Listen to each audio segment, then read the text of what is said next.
안녕하세요.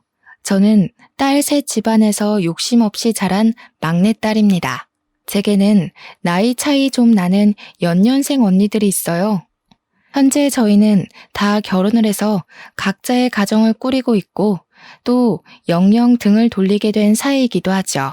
그래도 저희 가족은 다른 문제 있는 가족과 달리 나름 말썽 없이 잘 지내온 사이라고 생각했는데 사람 일은 정말로 모르는 거더라고요. 이미 각자 다른 가정이 생긴 시점에서 남보다도 못한 사이가 될 줄 누가 알았겠습니까? 언니들 집안과 연락을 안 하고 지낸 지 좀 되긴 했는데 그동안은 이사한다고 정신없이 지냈고 지금에서야 마음의 여유를 겨우 찾았거든요. 그래서 사연을 한번 써보려고 컴퓨터를 들락날락 했었네요. 제 이야기도 이런 곳에 올라갈 수 있는지는 모르겠습니다. 만약 유명한 곳이라면 어디선가 언니네 식구들이 들을 수도 있겠죠? 솔직히 제발 언니들 귀에 들어갔으면 좋겠다는 생각도 듭니다. 그렇다면 언니들도 자기네들이 그동안 어떤 사람으로 보였는지 깨우치고 반성할 테니까요. 반성할 거란 기대마저 제가 너무 많이 바라는 것일지도 모르겠네요. 지금부터 제가 하고자 하는 얘기를 들려드릴게요. 저의 집이 딸 셋만 있는 집안이라고 했지 않습니까? 저는 귀한 딸 셋 중에서 가장 빨리 결혼을 했고 또 가장 어려운 형편을 살고 있는 자식이기도 했습니다.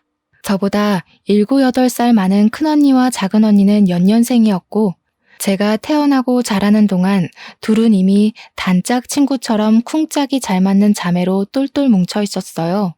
그렇다고 언니들이 제게 못살게 굴었다는 건 아니고요.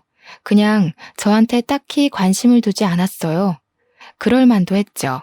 언니 둘은 연년생이다 보니 서로 학교도 같이 다니고 사춘기도 같이 겪고 고민도 비슷했을 거 아니에요. 언니들이 걸어갔던 길을 다시 반복하고 있는 저는 언니들에게 항상 관심 받기였습니다. 그래도 제가 공부나 고민이 있으면 조언을 해주기도 했어요. 하지만 언니들과의 대화는 그 정도가 다였죠. 그럴 수밖에 없다는 걸 이해하기 때문에 저는 언니들에게 서운한 것도 딱히 없었습니다. 부모님 두 분도 언니들 신경 쓰느라 제게 크게 신경을 두지 않아서 저는 혼난 기억도 거의 없거든요.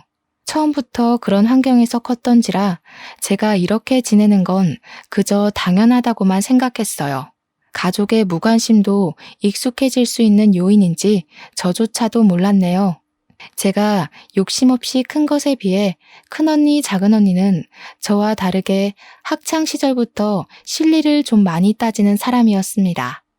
저는 언니들이 차려놓은 밥상에 숟가락을 얹던 사람이었다 보니 언니들이 장학금을 받거나 상을 타오는 걸 축하만 해줬지 정작 저는 그런 걸 욕심부려 도전해봐야겠다고 생각한 적이 없었어요. 두 언니들이 학교에서 수상을 잘해오면 부모님이 저희 자매를 데리고 외식을 했는데 이처럼 저는 가만히 있어도 맛있는 걸 먹을 수 있었고 가만히 있어도 용돈이 주어졌으니 아마 제가 더 욕심 없이 컸을 수도 있습니다. 제 생각에도 언니들과 제가 부모 아래서 자랐는데 이렇게 다른 성향을 띨 수 있나 싶어 신기했어요. 저는 가족의 관심 말고는 뭐 하나 부족한 것 없이 컸다 보니까 돈에도 욕심이 없는 사람이었거든요. 그런데 언니들은 좀 달랐어요. 부모님과 외식하는 걸 좋아하는 저와 다르게 부모님이 주는 용돈에 집착을 많이 했었죠. 그리고 대학을 가면서 독립을 시작했을 때는 하고 싶은 쪽으로 전공을 선택하기보다는 돈이 되는 전공으로 진학까지 했어요. 그러면서 언니들은 제게도 한 번씩 조언을 해주었는데 돈 없으면 아무것도 못하는 게 이 세상이라고 부모님 꼴을 보라는 식으로 얘기를 했던 기억이 납니다. 언니들이 대학을 갔을 때 저는 언니들이 인식하는 부모님은 어떤 존재인지 알 수 있었어요. 언니들은 저희 집안의 형편을 굉장히 탐탁지 않게 보고 있었습니다. 자기네들이 잘난 부모님만 만났어도 진작에 하고 싶은 일 하면서 유학도 가고 스스로에게 투자도 많이 했을 거라고 하더군요. 언니들이 그렇게 생각할 수밖에 없었던 건 말 그대로 저희 집 형편이 그저 그런 게 맞긴 했어요. 언니들이 하고 싶어 하는 일을 지원해 주기엔 저희 집이 그만한 여유는 못 되었다는 겁니다. 언니들이 장학금을 받아올 때마다 부모님이 칭찬을 했던 것도 다 형편이 넉넉지 않았기 때문이었어요. 그럼에도 제가 부족한 것 없이 자랐다고 말했던 이유는 저는 언니들과 달리 욕심이 없는 사람이었으니까요. 부모님께 바라는 것도 없고 조르는 것도 없어서 부모님이 제게 쓰는 돈은 언니들에 비해 많이 안 들었기에 제가 웬만큼 누리고 살았던 겁니다. 언니들이 손해보는 것 싫어하고 특히 돈을 좋아한다는 건 어릴 때부터 알고 있었습니다. 하지만 그냥 그런 줄로만 알았어요. 부모님을 한심한 눈으로 보고 있을 줄은 전혀 몰랐습니다. 언니들이 독립하기 전 집을 떠날 때 그런 말을 하더군요. 공부 아무리 열심히 해도 저렇게밖에 못 산다고. 부모님처럼 개고생하며 살고 싶은 게 아니면 돈 많은 남자 잡거나 돈 잘 버는 곳에 뛰어들라고 말입니다. 그런데 그 중에 모순이었던 건 뭔 줄 아십니까? 그렇게 떠나는 언니들 손에는 부모님이 언니들한테 용돈하라고 쥐어준 통장이 있었다는 거예요. 언니들이 독립하던 당시 저는 고작 중학생이었습니다. 저는 언니들이 부모님을 욕하면서도 부모님의 도움을 거절하지 않는 게 이해되지 않았어요. 아빠는 저희가 너무 어릴 때 집을 나갔는데요. 서울 외곽에서 공장 돌리며 돈을 벌고 있었는데 공장이 워낙 바쁘다 보니 우리를 들여다볼 시간이 많이 없었거든요. 그래서 외식도 아빠가 돈을 보내줬기 때문에 하는 거였어요. 당연히 그렇게 잘 커가면서도 아빠 얼굴은 잘 못 봤습니다. 아마 제가 아빠를 마지막으로 봤던 때가 초등학생 때였을 겁니다. 아빠한테서 전화는 매일 오는데 그때마다 아빠는 언니들 안부를 좀 많이 물어봤어요. 아무래도 먼저 사회로 발딛는 자식들이 언니들이었으니까 걱정되는 마음에 그랬겠죠. 언니들은 둘만 있을 때 아빠 욕을 하다가도 아빠한테 전화가 오면 그렇게 좋아합니다. 아빠한테 애교를 부리면 용돈을 주거든요. 어쨌든 아빠가 저희에게 생활비를 꾸준히 보내주는 덕에 저희 자매는 저까지 포함해서 무사히 대학을 갈 수 있었던 거예요. 언니들이 지나치게 현실적이라서 괜히 문제를 일으킬 수 있다고 생각하실 수 있는데 사실은 그 반대였어요. 분란을 일으키는 사람은 늘 저였다는 겁니다. 언니들이 성적과 상금에 치열하게 도전할 때 저는 욕심이 너무 없어서 늘 친구들과 놀이터에서 놀았고 문방구에서 군것질을 했었거든요. 그럼에도 엄마는 제가 건강하게 자라주는 것만으로도 충분하다고 그리 간섭을 크게 하지 않았고 그래서 제가 언니들과 달리 마음 편하게 성장했던 것도 있습니다. 그런데 너무 마음이 해이했기 때문일까요? 사회가 얼마나 무서운지도 모르고 제가 덜컥 임신을 해버렸지 뭡니까? 네, 사고 친 거였어요. 대학 들어가고 남자친구가 생겼는데 그만 술 먹고 실수를 해버린 거죠. 당시만 해도 언니들도 아직 결혼 안 하고 빠르게 승진하면서 커리어를 쌓고 있던 때였거든요. 그런데 뭣도 아닌 제가 대학 졸업도 안 한 학생 신분으로 큰 사고를 친 거였어요. 그 때문에 처음으로 저희 집안에선 저 때문에 떠들썩했습니다. 제가 공부 안 하는 철부지였다고는 하지만 그렇게 막 부모님 등골 빼먹을 정도로 일탈을 한 적은 없었거든요. 그냥 위태롭게 줄타기를 하고 있었을 뿐인데 결국 제 길을 제대로 시작해보기도 전에 그 줄에서 떨어져 버린 셈이 된 거였어요. 그땐 아빠까지 집으로 와서 엄마랑 둘이 저를 많이 혼냈습니다. 제가 부모님께 진심으로 혼나본 것 또한 그날이 처음이었네요. 당시 제가 능력도 안 되는 마당이었지만 그래도 아이는 지우고 싶지 않았어요. 남편도 같이 키우길 원했기에 저희는 어쩔 수 없이 갑작스럽게 결혼식을 올려야만 했습니다. 그래도 한편으로 좋았던 건 아빠를 오랜만에 만날 수 있었다는 거예요. 제가 엄마도 좋아하지만 아빠를 무척 그리워했거든요. 아빠가 공식적으론 언니들만 챙기긴 했어도 뒤에서 저를 많이 보살펴줬어요. 용돈보다는 먹는 걸 좋아하는 제게 아빠가 개인적으로 문자를 남겨서 치킨 쿠폰을 보내줬는데 저는 그게 너무 좋았습니다. 사실 치킨 쿠폰을 좋아했다기보단 저를 신경 써주는 아빠의 관심이 좋았던 건데 아빠한텐 제가 치킨에 환장하는 딸로 비쳤을 수도 있겠네요. 아빠는 유리 공장을 운영하는 사람이에요. 일 때문에 제 결혼식 날까지 조금 지각을 했었거든요. 깔끔한 정장을 입었음에도 공장 열 때문에 피부가 많이 꾀지지한 상태로 왔더라고요. 다들 처음에는 우리 아빠인지 몰라봐서 아빠가 신부 대기실을 기웃거리자 불편한 시선으로 힐끔거렸어요. 뒤늦게 알아본 저희 자매가 나서서 아빠를 반겼더니 그제야 사람들도 아빠를 대접해줬습니다. 아빠는 공장이 성공적으로 돌아가는지 축의금을 정말 거하게 줬어요. 그것뿐만 아니라 그날까지도 저희에게 용돈을 따로 크게 챙겨줬죠. 말론 그동안 못 챙겨준 용돈 한꺼번에 몰아주는 거라며 빼지 말라고 받으라 하더라고요. 저는 아빠 손을 잡고 결혼할 수 있다는 것만이 기뻤는데 언니들은 무엇보다 용돈에 기뻤나 봅니다. 받자마자 뒤돌아서 금액이 똑같이 들었는지 확인하더라고요. 아빠는 그걸 지켜보면서 그저 언니들을 귀엽게만 봤어요. 저는 언니들이 부모님을 어떻게 생각하는지 중학교 때부터 알았기 때문에 언니들이 용돈에만 혈안이 되어 있는 모습이 그리 마음에 들진 않았습니다. 그렇다고 어떻게 잔소리를 덧붙이진 못했어요. 저보다 한참 언니들이잖아요. 저보다 세월을 먼저 앞서간 사람들이니 어련히 잘해먹고 잘 살겠지 생각했죠. 그렇게 사고를 쳐서 일찍 결혼을 하게 되었지만 저는 정말 잘 살았습니다. 남편 되는 사람도 일반 회사에서 성실하게 일하는 사원이었는데 봉급이 높은 건 아니었지만 그래도 저희 부부는 서로 아껴 쓰며 친정집에 합가하여 잘 지냈어요. 딸을 낳고 나서는 아무래도 둘이 살던 것과 달라서 형편이 좀 쪼들렸는데 그나마 친정엄마가 있었기 때문에 먹고 사는 게 문제될 만큼은 아니었습니다. 이렇게 사는 게 고되긴 해도 서럽지 않았던 건 고나리지라는 시부모가 없었기 때문인데요. 시부모님은 남편 어릴 때 일찍 돌아가셔서 남편은 친척집에서 컸다고 했습니다.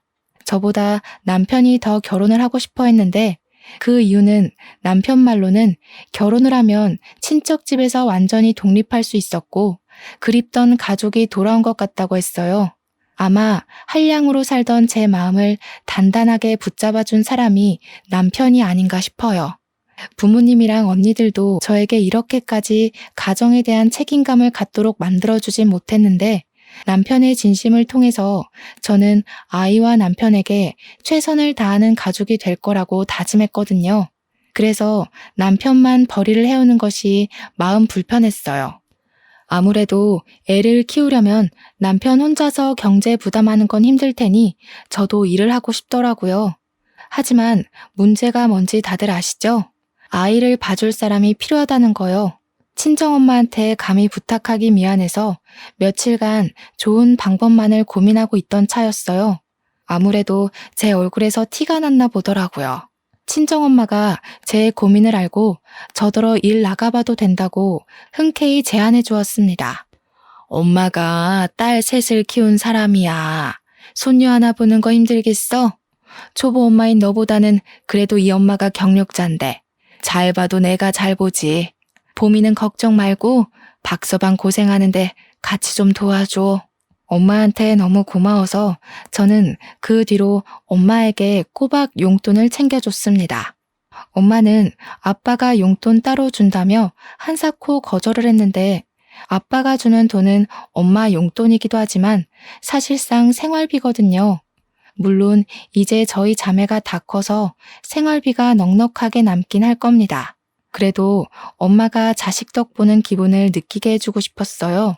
언니들은 부모님 결혼 기념일이나 생신, 명절 등등 기념일이 아니면 딱히 용돈을 주진 않았거든요.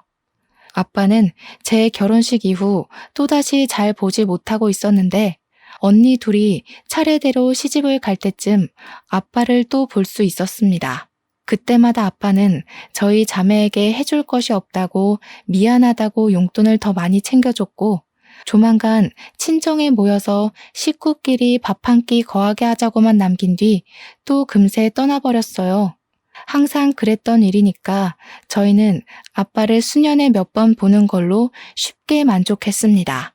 언니들은 제게 조언했던 것처럼 정말 돈 많은 남자들한테 시집을 잘 갔어요. 형부들이 전부 사업으로 성공한 사람들이라서 친정 부모님의 도움 없이 잘만 살았습니다.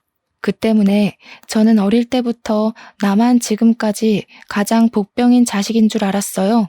언니들이 욕심이 과하다고 하더라도 저렇게 부모님 속 안 썩이고 잘만 사는데 저만 엉터리로 살아왔다고 생각이 들었어요. 부모님한테 죄송해서 결혼하고 난 뒤 더 효도하고자 신경을 많이 썼습니다. 그러나 자식의 진짜 얼굴은 부모에게 문제가 터졌을 때 나타난다는 걸 뒤늦게 알았어요. 엄마 건강에 적신호가 켜졌을 때가 되어서야 문제아는 제가 아니라 언니들이었다는 걸 확실히 확인했죠. 엄마는 잘 지내다가도 한 번씩 가슴 중앙이 아프다고 두드리길 몇 번 그랬는데 한날 주방일 보다가 명치 부근을 부여잡고 주저앉은 적이 있었어요. 마침 저랑 남편이 있었기에 병원으로 바로 옮겨질 수 있었는데요. 그날 엄마는 협심증 판단을 받았습니다. 그땐 아빠가 하필 해외에 출장을 나가 있을 때였거든요. 제가 아빠한테 개인적으로 연락을 해 엄마 상태를 알렸지만 아빠는 한국으로 곧장 들어오고 싶어도 그럴 수가 없었어요. 코로나 시국 때문에 비행기 운행이 중단돼서 한동안 난리가 났었잖아요. 저희 아빠가 바로 그 시기에 걸려 해외에서 오도 가도 못하는 상태가 돼버린 겁니다. 아빠는 저에게 엄마를 잘 부탁한다고 하면서 귀국할 방도를 찾아보겠다고 엄마 치료에 돈 아끼지 말고 무슨 일 있으면 연락만 주라고 했습니다. 저는 두 언니들한테도 연락을 했는데요. 제 연락에 늦게나마 도착한 언니들은 형부랑 같이 왔더라고요. 그런데 적어도 병문안을 왔다면 괜찮냐는 말 한마디는 물어야 정상이 아닌가요? 언니들은 그런 안부도 안 묻고 엄마한테 인사도 안 하더니 증상이 구체적으로 뭐냐고만 묻는 거 아니겠습니까? 언니들 태도가 불쾌했지만 저는 늘 언니들에게 분란을 조정하는 사람이 아니었기에 고지곧대로 엄마 병세가 어떤지 설명을 해주었습니다. 그랬더니 큰언니가 저를 몰래 병실 밖으로 데리고 나와서 은밀하게 뭔가를 묻더라고요. 지금 생각해도 기가 찬데 엄마가 아픈 마당에 장년아 되는 사람한테서 제가 무슨 말을 들은 줄 아시나요? 너 엄마랑 계속 같은 집에서 지냈다고 했지? 그럼 혹시 엄마가 따로 사망보험금 들어놓은 거 있는지 알아? 아빠한테 들은 거 없어? 사망보험금? 그런 건 모르겠는데. 내가 어디 그런 거에 관심 있는 사람인가. 근데 그건 왜? 엄마가 돌아가신 것도 아닌데 그런 걸 왜 물어? 설마 언니, 엄마 돌아가신다고 보는 거야? 목소리 낮춰. 넌 내내 엄마랑 같이 살았으면서 그런 것도 모르니? 그리고 협심증이 왜 오는지 모르지? 엄마 저렇게 쓰러질 정도로 크게 온 거면 이미 심각성이 극에 달했다는 거야. 너 아니었으면 엄마 이미 이 세상 떴을 거라고. 무슨 말을 그렇게 쉽게 해. 엄마가 위험할 뻔했던 거 맞아.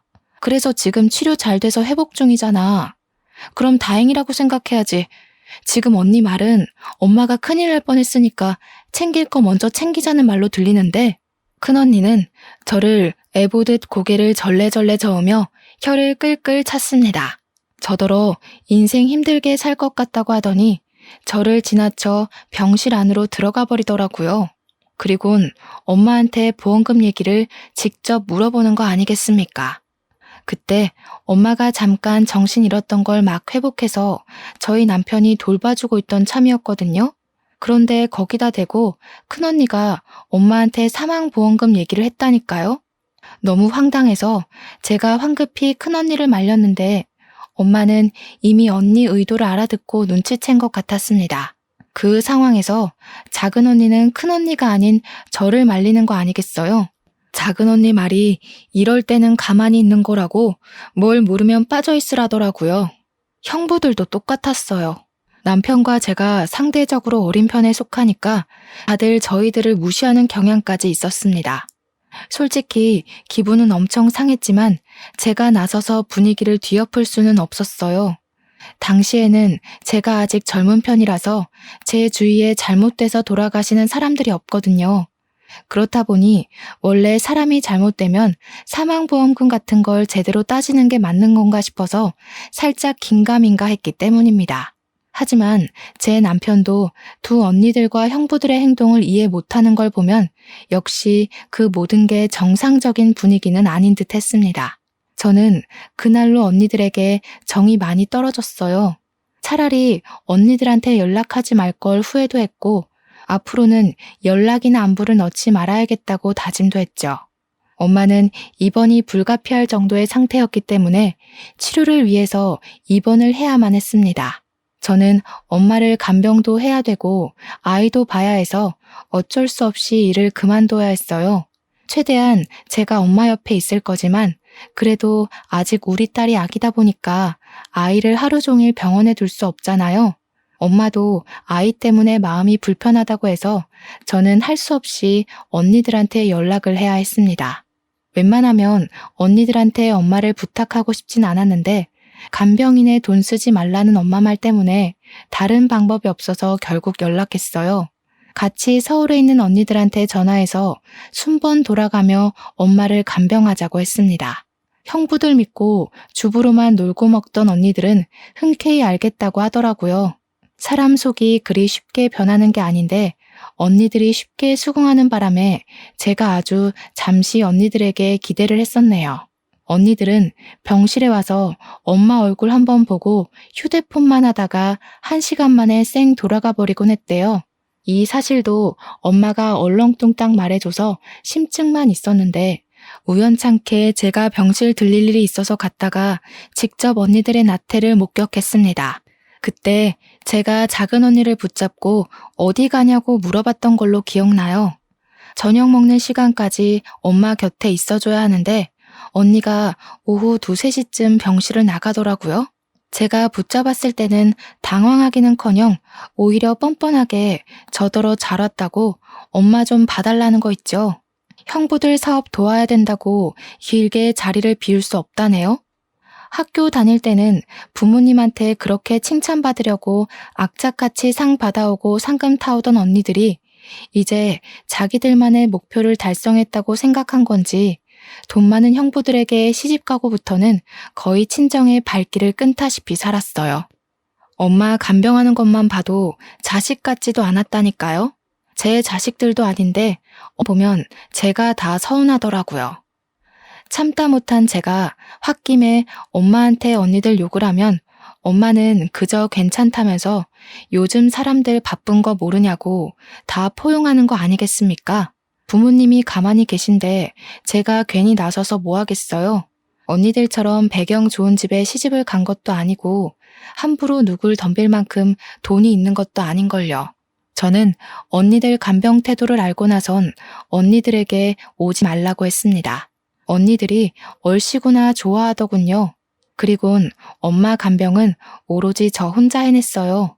남편 퇴근할 때까지만 제가 아이를 보고 있다가 남편이 오면 병원에 들려 아이를 데려가는 걸로 했습니다. 그렇게 저는 밤늦게까지 엄마 옆에 있다가 아침 일찍 다시 병원으로 출근을 하길 반복했어요. 언니들이 가끔 엄마 어떠냐고 문자가 왔는데 언니들한테 여전히 화가 났지만 그 분을 삭히면서 최대한 엄마 앞에서는 괜찮은 척을 했습니다. 그렇게 1달 정도가 지났을 겁니다. 병원 치료 덕분에 회복이 빨리 되고 있는 줄 알았던 엄마는 급작스레 찾아온 가슴 통증을 호소하다가 급하게 수술실로 실려갔어요. 하필 새벽이었던지라 저와 남편이 자다 일어나서 애를 안고 병원을 뛰어갔었거든요. 그런데 그게 엄마와의 마지막 모습이 될 줄은 꿈에도 몰랐어요. 저에겐 살아온 인생들 중 가장 힘들었던 날이기도 했고 최대의 고비였다고도 말할 수 있어요. 그때만 해도 아빠는 당연히 코로나 때문에 한국에 오질 못하는 상황이었습니다. 아빠한테 이 사실을 어떻게 알려야 하나 그것도 저에겐 곤욕이었어요. 그렇게 갑자기 이별을 하게 될 줄 알았다면 엄마 옆에서 살 걸. 엄마 옆에 붙어서 떨어지지 말 걸. 모든 게 후회되고 그저 저 때문에 엄마가 돌아가신 것 같아서 괴로웠습니다. 엄마의 마지막 웃는 모습이 자꾸 마음속에 아른거려서 한동안 쉽게 일어나질 못했어요. 제 아이도 제대로 살피지 못했을 정도로 빈소에서 내내 무너져 있는데 이 상황에서 제 심기에 거슬렸던 건 역시나 제 친언니들이었습니다. 언니들 둘은 엄마가 돌아가셨는데도 눈물 한 방울 흘리지 않더군요. 제가 전화를 할 정신이 없어서 남편이 언니들한테 연락을 했었는데 남편 말로는 언니들이 놀라는 기색은 있었지만 금세 그럴 것 같았다는 반응이었대요. 그 소리를 전해 듣는데 무척 화가 나더라고요. 심지어 언니들이 조무객 드릴 떡을 먹으며 떠들다가 엄마 사진 앞에 앉아있는 저한테까지 와서 엉뚱한 소리를 해댔습니다. 지금 너 살고 있는 집 명의 엄마 거 맞니? 내가 사망보험금은 따로 알아봤는데 수익자가 아빠 이름으로 돼 있더라고. 왜 그렇게 해놨는지 몰라. 다른 집 부모님들은 항상 자식 생각 먼저라던데. 우리 부모님은 돈에 대해선 꽁꽁 숨기려 해서 탈이야. 엄마가 돌아가신 날이었습니다. 눈앞에는 엄마가 웃고 있는 영정사진이 있었고요. 그 앞에서 울고 있는 제게 이런 말을 해대는 언니들을 이해할 수 있으신가요? 어떻게 친자식이라는 사람들이 엄마가 돌아가셨는데 재산만 따질 수가 있죠? 그때부턴 언니들에게 화가 나는 걸 떠나서 언니들이 정말 사람처럼 안 보이더라고요. 그날은 매번 가정 불화를 피했던 제가 난생 처음으로 언니들한테 대든 날이기도 했습니다. 지금 모르는 사람이 돌아가셨어? 우리 엄마가 돌아가신 거야. 이 상황에 재산 얘기가 하고 싶어. 난 그래도 언니들이 때와 장소는 가릴 거라 생각했어. 친자식이라는 사람들이 어떻게 엄마 앞에서 그런 말을 할 수가 있어? 얘가 아직 어려서 뭘 모르네. 엄마 협심증 위험 단계였어. 어차피 돌아가실 거였다고. 뻔히 정해져 있는 미래에 희망을 걸긴 왜 걸어? 진작에 마음 정리 다 했어야지. 넌 네가 엄마 간병했다고 생각하지? 웃기는 소리 마. 너는 엄마를 옆에 두고서 살 수 있다고 희망 고문하고 괴롭혔을 뿐이야. 뭐라고? 정말 미쳤어. 미치지 않고서야 엄마한테 그런 소리를 할 수가 없지. 엄마 아빠가 언니들한테 드린 공력이 아까워. 어떻게 이 상황에서 돈 얘기가 먼저일 수 있는 거야? 진작에 마음 정리를 했어야 했다고. 그래서 언니들은 버젓이 살아있는 엄마 정리하고 돈 빼낼 궁리만 했니? 아, 시끄러워. 알려주기 싫으면 말아. 귀찮게 아빠랑 의논하게 생겼네. 너 혹시라도 엄마 앞으로 된 재산 혼자 꿀꺽할 생각은 마. 네 형부들 어떤 사람인지 알지? 너랑 네 남편, 네 애, 앞날 편하고 싶으면 개수작은 안 부리는 게 좋을 거야. 그날 큰언니와 제가 대판 싸움을 벌였는데 주변 사람들도 죽은 사람 앞에 두고 이런 싸움을 벌이고 있는 게 믿기지 않았는지 입을 싹 다물고 있더라고요. 그건 사람들 신경 돌리는 데만 집중하고 있는 작은 언니와 형부들도 마찬가지였습니다. 저는 엄마 장례를 치르는 3일 내리 혼자인 기분이었어요. 특히 엄마 마지막 발인 날 큰형부가 엄마 영정사진을 들려고 하길래 그때 제가 또 난동을 부렸습니다. 정말 뭐에 신 사람처럼 미쳐서 악을 지르니까 장례 복지사도 제 남편이 영정사진을 들 수 있도록 해주더라고요. 남편마저 없었다면 우리 엄마 가는 길이 너무 불쌍해서 제가 견디지 못하고 혼절했을 겁니다.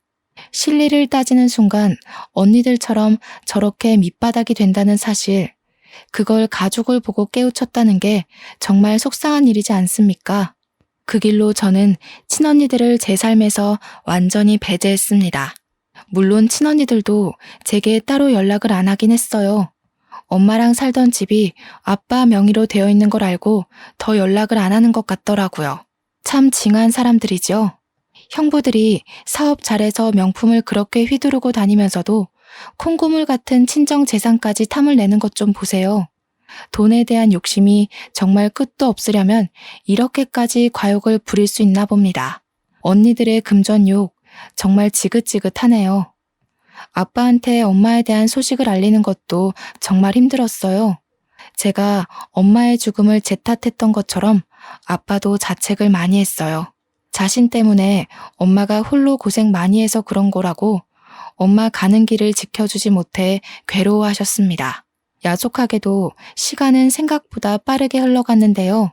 저는 엄마 없는 집에서 엄마 생각을 하며 적적하게 1년 정도 보냈습니다.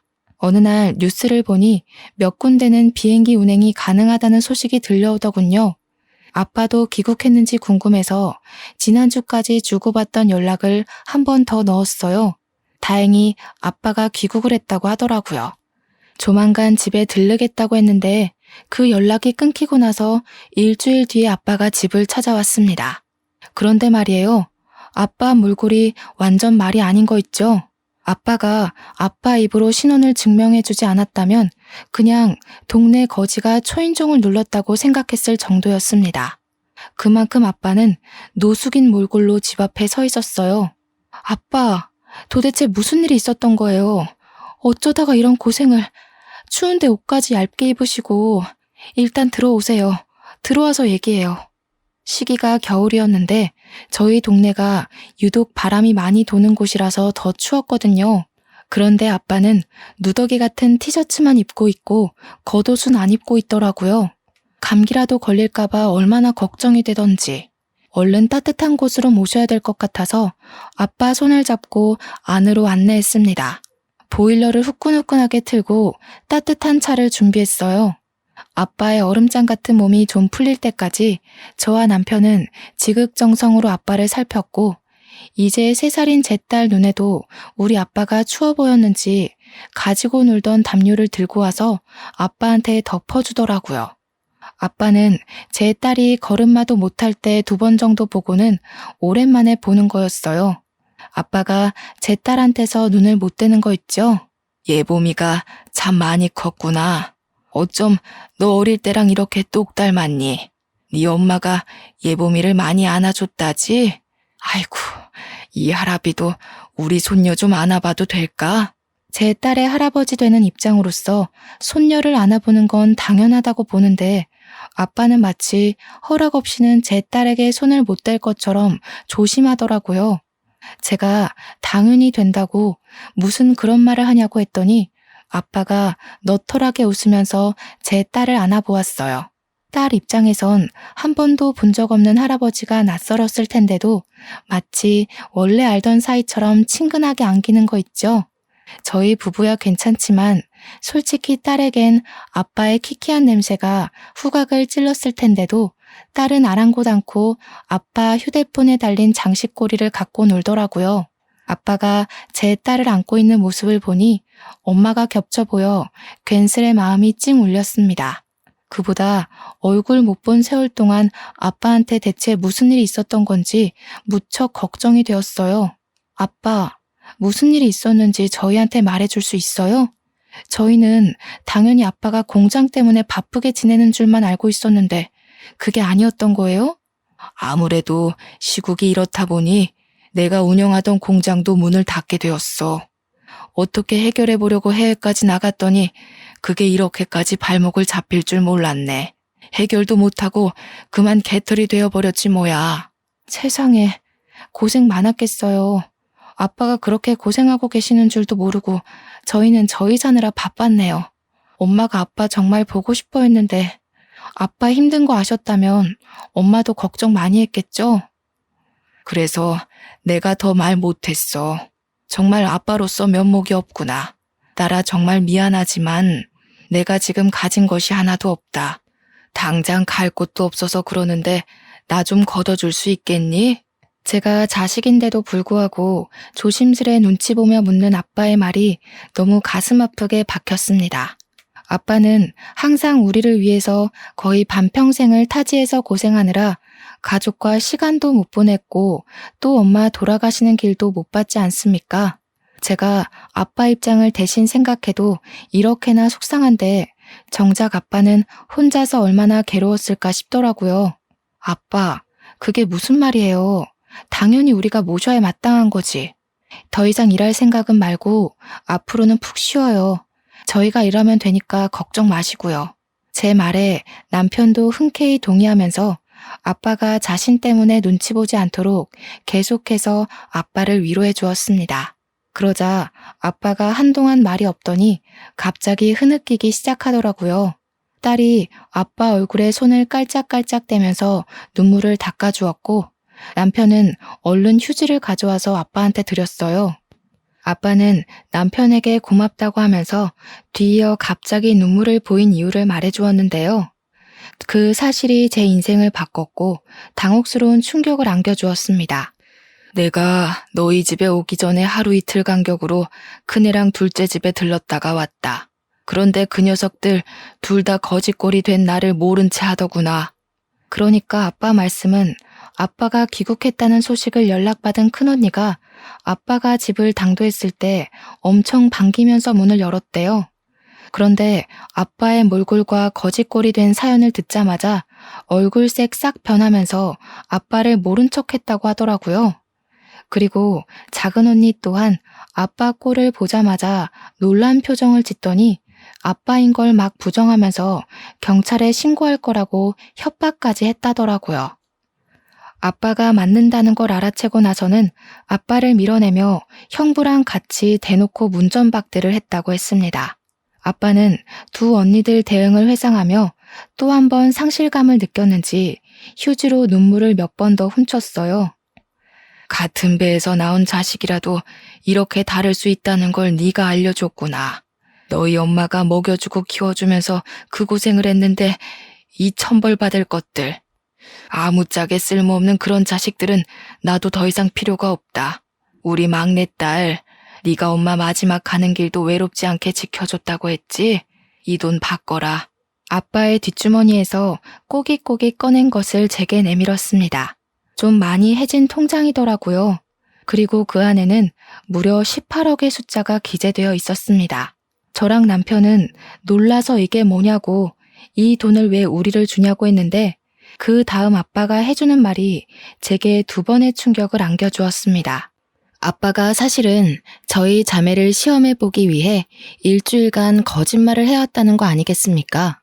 무슨 말인지 이해를 못해서 대답을 안 하고 있었는데 아빠가 착잡한 마음으로 설명해 주더라고요.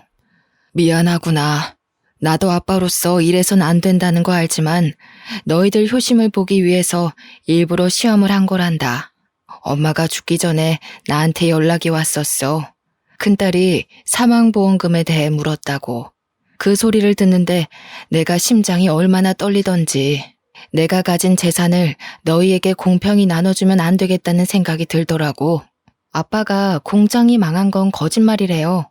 해외로 출장을 갔던 건 공장을 살려보기 위해 도움을 청하러 간 것이 아니라 공장이 잘 돼서 해외로 확장이 되었기 때문이라고 했어요. 단순히 우리 자매의 인간성을 시험하기 위해 일부러 거짓 분장을 하고 나타난 거라고 했습니다. 엄마가 아빠한테 큰언니 말을 전하면서 아빠 또한 큰언니와 작은언니의 욕심을 어느 정도 예측하고 있었다고 하더군요. 그 말은 엄마도 말만 안 했지 큰언니 작은언니가 잘못된 길로 빠지는 걸 알고 있었던 듯 싶습니다. 아빠와 엄마는 서로 공유 안 하는 얘기가 없을 만큼 애틋한 사이였으니까요. 아빠는 그래도 친자식이니까 마지막 기회를 주고자 큰언니 작은언니에게 거짓골을 보였던 건데 언니들이 돈 한 푼 없는 자신을 내팽겨치는 걸 보고 그만 언니들에게 정까지 뗐다고 했습니다. 그리고 사실은 저에게 제일 기대를 안 했다고 했어요. 제가 잘 못 살고 있다는 걸 아빠가 알고 있었다고 하더라고요. 아마 엄마가 저희 부부와 같이 살면서 저희 부부 형편을 아빠한테 공유했겠죠. 그래서 아빠는 형편 힘든 저에겐 시험을 해보지 않으려고 했대요. 그럼에도 저희 집에 거짓골로 나타났던 이유는 어디 들리지를 못해서 그대로 저희 집을 찾았던 거래요. 근데 제가 아빠를 보자마자 보인 행동이 언니들처럼 차가운 응대가 아니라서 놀랐다더군요. 오히려 제가 자신의 더러운 손을 붙잡아주는 바람에 저에게도 슬쩍 시험을 해봤다고 했습니다. 제가 어려운 형편임에도 아빠의 신세를 기꺼이 받아준 것에 아빠가 감동을 해서 온 거라고 했어요. 그러면서 하는 말이 아빠가 모든 재산을 저에게 상속하겠대요. 제게 현금으로 준 18억 외에 공장 지분과 아파트, 그리고 다른 부동산 소유물까지 모두 저한테 주겠다고 했고 변호사까지 선임해서 유언장을 써놓을 예정이라 했습니다. 도대체 이게 무슨 일인지 너무 얼떨떨해서 아무 말도 못하고 있다가 일단은 아빠가 씻고 식사를 하는 게 좋을 것 같아서 남편이 나가서 소고기를 좀 사오고 저는 아빠의 목욕물을 받았습니다. 그날로 아빠는 우리랑 함께 지내게 되었어요. 아빠가 이제 공장에는 대신 관리해주는 부대표가 있어서 자신이 굳이 매일 방문 안 해도 된다고 하더라고요. 그래서 아빠는 주말에만 공장에 가보고 평일에는 우리 딸 어린이집 등 하원을 직접 맡아주시고 딸이랑 놀이터 데이트하면서 그동안 못 즐긴 여가 시간을 보냈어요. 저희는 이사를 가지도 않았습니다. 굳이 필요성을 못 느꼈어요. 아빠까지 내 식구 살기에 그 아파트가 좁은 게 아니었거든요. 웬만하면 엄마의 흔적이 묻어있는 이 집을 떠나고 싶지 않았어요. 그런데 어쩔 수 없이 저희를 뜨게 만든 일이 생기고 말았지 뭡니까.